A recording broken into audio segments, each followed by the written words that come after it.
Here's one for the complete and total beginners. Never, ever, ever, ever put letters on your keyboard. Have you ever seen those keyboards and they have literal color coding, or they have A, B, C, D, E, F, G, A written down on the keyboard?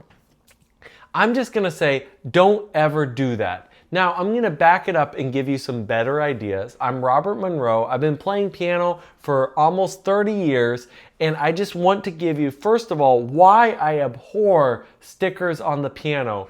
I don't care if you're 5 years old. I don't care if you're 50 years old. Don't put stickers on the piano.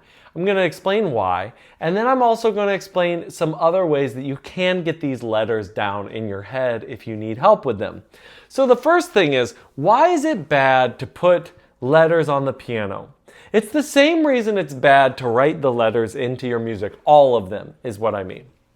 And that is, you're not actually learning where the notes actually are. What you're learning is a visual cue that your keyboard and your keyboard alone has. It's kind of similar. I know some students that I had that literally had their logo for their piano or their keyboard in a specific place, and they were like, oh, it's C. And you'd ask them why, and they go, oh, it's just C. You'd go to a different instrument and go, where's C? They wouldn't be able to find it. Why couldn't they find it? It's because they were going off of, again, that logo. They're like, it's between the Y and the A of Yamaha. It's like, no, no, no, please do not do that. That is why you don't want to put stickers on your instrument. Is there another way? But you have trouble, right, with the letters. And I'm telling you, don't do that. Well, there are a few ways that you can help yourself to remember. The first, and this one I really recommend, is you get used to being able to identify the letters from the black keys. Now, some people will just understand where one letter is. They'll be like, okay, group of three in the middle to the right is A. Boom, they're off to the races. Cruising, awesome, love it. Others, though, will need multiple letters that they identify from the black keys. A really easy one I love is in between the two black keys, you got D, right there in the middle. Boom, makes it easy. You got kind of a table, the dining room table's in the middle, right? Two chairs on the either side, dining room table in the middle. That can really, really help.